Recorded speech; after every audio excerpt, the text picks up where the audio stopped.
prediction of Shahadah of Umar and Uthman radiallahu anhu. Most of you already know this story. So one time Rasulullah sallallahu alaihi wasallam, we climbed on this mountain of Uhud, and when he climbed on the mountain, it started to shake. And he was with these three companions, radiallahu anhum, Abu Bakr, Umar, and Uthman radiallahu anhu. So Rasulullah sallallahu alaihi wasallam told, it was like speaking to the Uhud mountain, that be firm, O Uhud, for on you there are no more than a prophet, a Siddiq, and two martyrs. So it was quite implicit there that the two martyrs are going to be Umar and Uthman, because everybody knew Abu Bakr as a Siddiq ever since that incident of Mi'raj happened, that how he believed. Anyways, so did Umar and Uthman radiallahu anhu, did they die as Shaheed? Yes, they did.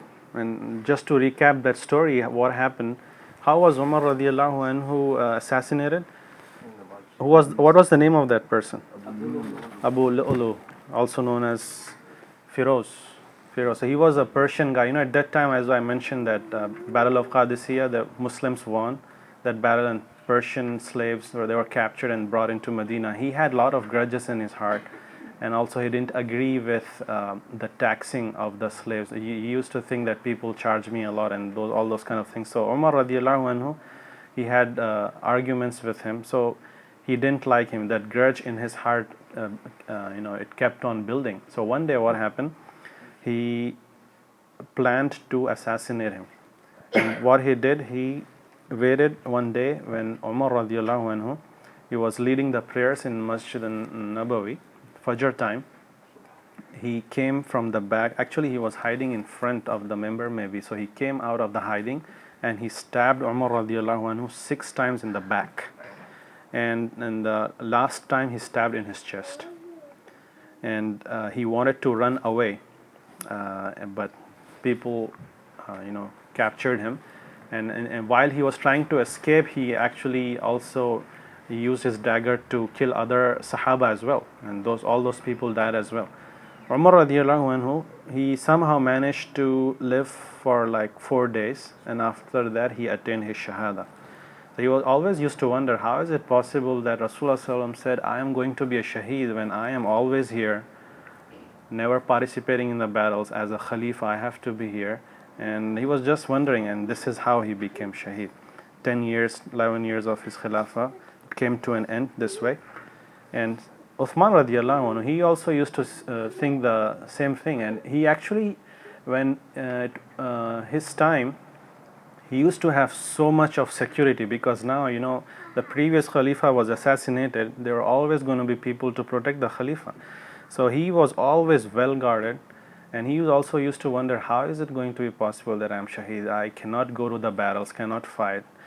So what happened, I think this story was mentioned in the many halaqas ago. And there was this group of people that was emerging during that time, rebels basically, who were kind of Muslims, but they were brainwashed either because of tribal jealousies, that tribalism was still there. Some people were not happy with the way Uthman radiallahu anhu, he handled the situation. So he, as a Khalifa, you have authority to appoint whoever you want as a governor, for example. So whatever you see fit, you appoint. But some people would say, oh no, he is doing this, he's doing that, he's not the right person. So that tribal thing also came in, and the jealousy, started, and people wanted to assassinate Uthman radiallahu anhu. So one time what happened, there are few men who climbed from the back. And one of the people who were guarding him was the sons of Ali radiallahu anhu, Hassan and Hussein. They were guarding, and there was no chance that he was going to be assassinated, because they are very, very brave people there. So somehow they managed, and from the back they tried and entered the house, and he was reading Quran at that time, and they struck blows at his head at that time. His wife came to stop those people, and when she tried to protect herself, they chopped off her hands as well, her fingers. So that was how Uthman radiallahu anhu, he became shaheed.